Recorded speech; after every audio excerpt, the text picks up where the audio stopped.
Hello everyone and welcome to the Edmonds Racing Preview Show. Toby's flying the flag for the team today because Trent's down in Sydney with Heart Empire ahead of what the stable hopes is another hit and run mission to Sydney, another feature race runner, and good to have a presence on another big day in Sydney. Yeah, good to have another runner on a feature day, especially down south or in Sydney. We decided to miss the Galaxy last week. It's a very strong race, that race, so we thought we'd duck those horses and concentrate on this Group 3 this weekend. He's drawn beautifully. Regan Bayliss rides, and he's done very well, this horse. He's sort of ready to go. Obviously we had him ready to go last week, but as I mentioned, that race was too strong, so not much change through the week. He had a good prep, good gallop Tuesday morning. He worked super Tuesday morning. He'd been out to Bow Desert the week before for a sharpen up gallop too, so can have him as good as we can.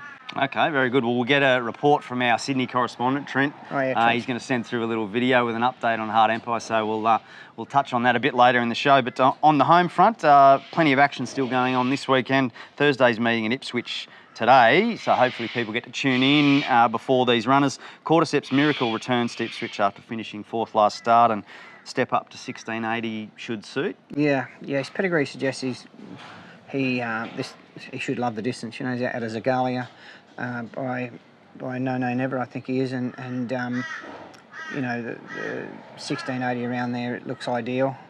He probably just needed the run the other day, so he should be pretty fit and ready to go today. Worked really good the other morning, so gets his chance in what looks a very, very winnable race, I feel. Okay, well, fingers crossed, third start for the stable, and hopefully he's ready to go. Yep. All right, the other runner on the program is Apples, who drops back from midweek Metro Company. That was the horse's debut, and you think she'd be better for that experience heading into this? Yeah, she'd be better suited today here. But in saying that, she's a nicely bred filly who I was a bit disappointed with, to be fair, at Dermot at her first run, but probably drew poorly and we had to ride her too far back. I think you see her improve pretty quickly today, and I think she can really beat these horses as well. She's going extremely well on the track. Just needs to transfer that track work through to race day, and I'm confident today she can do that. Okay, could be a good each way chance. Get a good. Oh, she be gods, is she? Yeah, well, she's each way price, so okay. So there you go for the viewers at home. Little bit of value. She's a good chance today. Okay, yeah, well, and obviously the fact that you stepped her out midweek Metro on debut shows that you think she's got... Yeah, that was more of we had to. Okay. Drawn bad a couple of times, and also drawn bad a couple of times in between this. We were actually going to take her to Coffs Harbour the other day. If she drew well, it would have been a nice Bob's maiden for her, I think it was. So anyhow, is what it is, and we're going to head into Ipswich, and looks a nice race. Jim Byrne to ride. So Jimmy will ride her well and get her home. Very good. All right, well, sounds like two good chances today at Ipswich. We then move on to Sunshine Coast on Friday. Saki Majul, horse we spoke about last week, was set to make his debut. Unfortunately, had to be scratched on race day. Yeah, we couldn't get his hind shoes on, which we sort of knew. You did mention in the show that he's a challenging sort of fellow. He's a challenging horse, and the stewards wouldn't allow us to run him without hind shoes on, but now we've got permission to do that. So so he still hasn't been shoed? Well, you can't shoot him. You know, you really actually got to knock him right out and drop him on the ground to get at his hind feet. So anyway, long story short, they've approved him to race in with no hind shoes on, and he's trialled with no hind shoes on anyway. So he does all his work with it without them. So that won't worry him. It's not an issue really. And look, he's had a couple of trials in. I think you'd want to, probably the same as what we spoke about last week. You know, not much change his first up. He's drawn okay. Yeah. Damien Thornton to ride. He's drawn 5, I think. Big field. I think it'll be a pretty competitive maiden. Just looking at it, I haven't been able to go right through the form, but just like to see him kick off somewhere and get a bit of an idea on his ability and where he heads to from there. Okay. So each way chance, you know, from mine there with him. He's been a work in progress, but you know, he's one of those unassuming horses that sort of, I think that he's quite competitive and he'll run well, but he may just need the experience and the fitness to get him to sort of, you know, where we need to place him next up. Okay, well the shoeing thing's just another challenge for you as a trainer.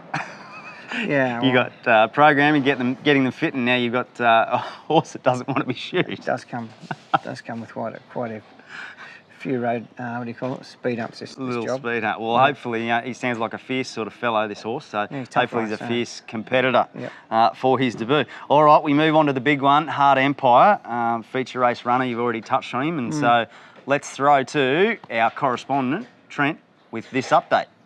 G'day guys, Hard Empire has arrived in Sydney and here's the old boy just having a bit of hay after a 10.5 hour float trip. He looks good, obviously very hungry, and seems to have travelled down well. He's pretty bright.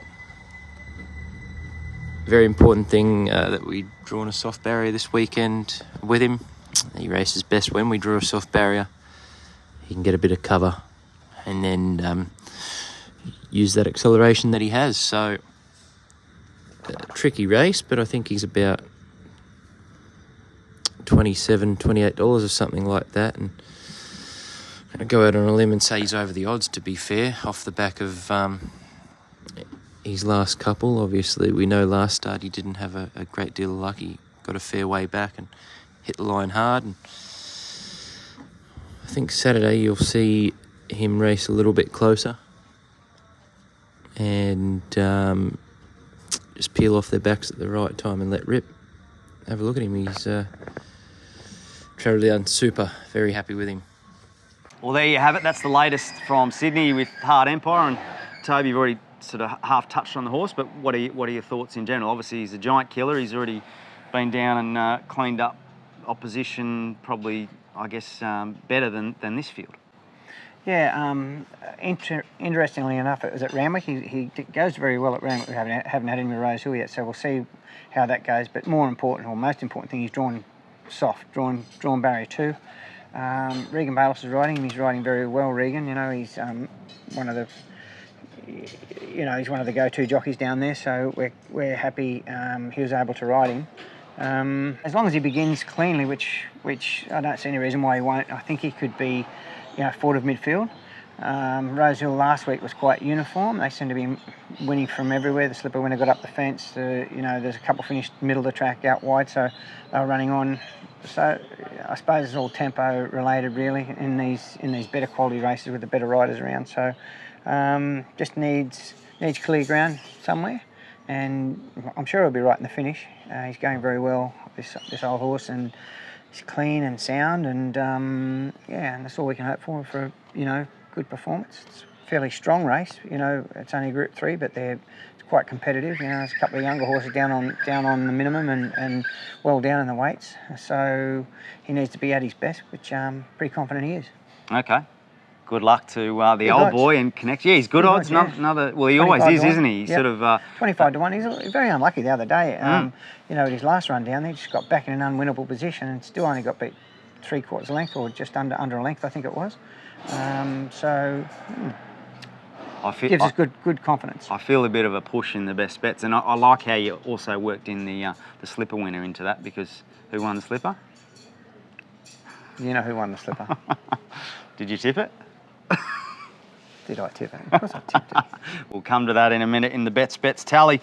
We round out the weekend on Sunday back at the sunny coast. Yep. 2 youngsters stepping out here, or potentially. We're recording this before acceptances, so fingers crossed for the barrier gods. Connolly lines up for the Archer Park team in the maiden handicap for the boys, and he ran 3rd on debut, and I guess same as a couple of other runners. Better for that experience, you think? Yeah, for sure. He went good. Like his polytrack trials, I think I mentioned it before, they were terrible. We couldn't quite get a guide on him. It was good that he actually ran well back on the turf in a pressure race, because it was a pretty quick race that. I know Tony Gollan's thing that won, they ran nearly, I reckon they ran 3/4 of a second quicker than the class race of the day, the benchmark race. So it's a pretty quick race, and the winner I know he's got a good opinion of. And he's improved off that, Connolly. He's come along nicely. So once again, they're competitive, these 3-hour races up there, especially at the cutest level, So hoping hoping he'll be in the finish, but we'll just have to wait and see how he draws and all that sort of stuff. It's a little bit early yet. Okay, fair call. We'll hopefully expecting a competitive showing from Connolly there for the Archer Park team. Another runner just walking behind us. Summer Bride. How good. Summer Bride. Winter okay. Bride's half sister. Is it? There you go for the viewers. So Yep. will give us a little insight into where's this horse at and. Her, she's only a baby. She hasn't started yet. So, but she's a lovely filly. Had 2 small preps and we've turned her out a couple of times and she's been chin sore, so she's just back in now. Okay. But you know, you see her walking down there. She's very similar to Winter Bride, although different sire. She's similar mould, similar brand, strong filly, not overly big, which I like, and she looks like she might have a future to us. Okay. All Hopefully. right. We'll stay tuned for Summer Bride. Summer Bride. Summer Bride. Okay. Well, there's one more runner to touch on. Call Me Marilyn, who kicks off her campaign in the maiden handicap for the girls and has had 2 trials heading into this. What are you expecting from Call Me Marilyn? She also has an option. Both these horses have an option at Grafton on Monday as well, so they're nominated. So we'll just have to wait and see which way we go. We'll probably accept in both places because 1,000 metres is going to be too short for Call Me Marilyn, but it was only a matter of getting her back to the races, getting her fit, because she, all our information is she'll get out to a mile. Okay. So it was more a kick-off point for her than thinking she can win. She's going quite well, so we'll either run her on Sunday or Monday. I'm not sure yet, but wait till she gets out a bit further before we get too keen on her. Okay, fair call. Good little insight there. Call Me Marilyn. All right, well, that brings us to the best bets and have a look at the tally. Oh, good. He's hit the front after tipping us into Shinzo, the slipper winner last week.